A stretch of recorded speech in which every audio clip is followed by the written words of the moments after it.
তো আসসালামু আলাইকুম, আশা করি সবাই ভালো আছেন। তো রীতিমতো যেই পরিমাণে রোদ পড়ে, এই কারণে ভাবলাম দুইটা ছাতা কিনা লাগবে। তো এখানে আমি বাজারে যেতেছি দুইটা ছাতা কিনতে।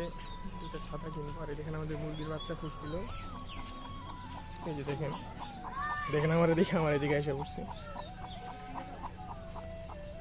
যাই হোক, এখন বাজারে যাবো, বাজারে যা দুইটা ছাতা কিনে নিয়ে আসবো। তো দেখতে থাকেন।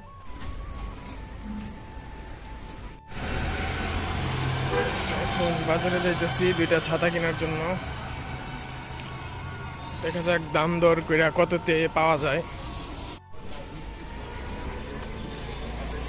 বাজারে এসে পড়ছি, এখন একটা দোকান খুঁজতে হবে। এই যে বাজারগুলো নিয়ে নিছি, একটা কাজ আছে, স্পেশাল একটা কাজ করবো এটা দিয়ে। তো বাসা যাওয়ার পরে বলতেছি সব নিয়ে নিলাম। ছাতা দুইটা 800 টাকা নিলাম, আর বলটা নিল 300 টাকা। ঠকলাম কিনা।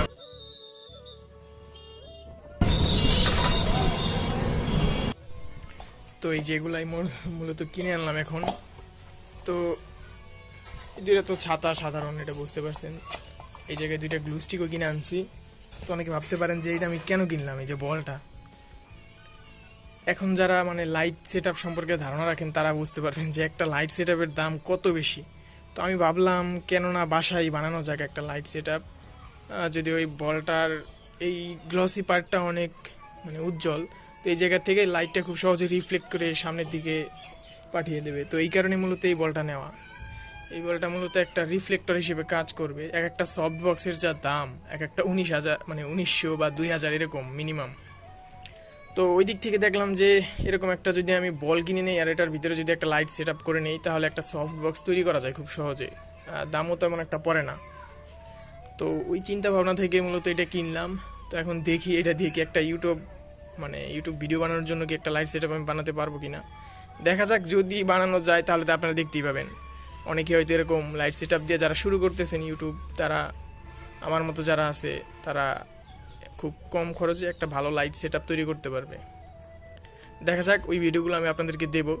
যদি হয় তাহলে তো ভালোই, আর যদি না হয় তাহলে বুঝতে পারবেন যে এরকম আলতু ফালতু জায়গায় টাকা খরচ না করে একটা ডাইরেক্ট সফট বক্স কেনাই সব থেকে ভালো।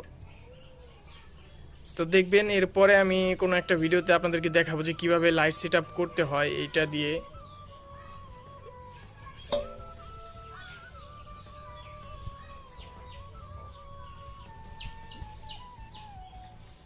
তো পরবর্তী কোনো আরেকটা ভিডিওতে দেখা হবে ইনশাল্লাহ।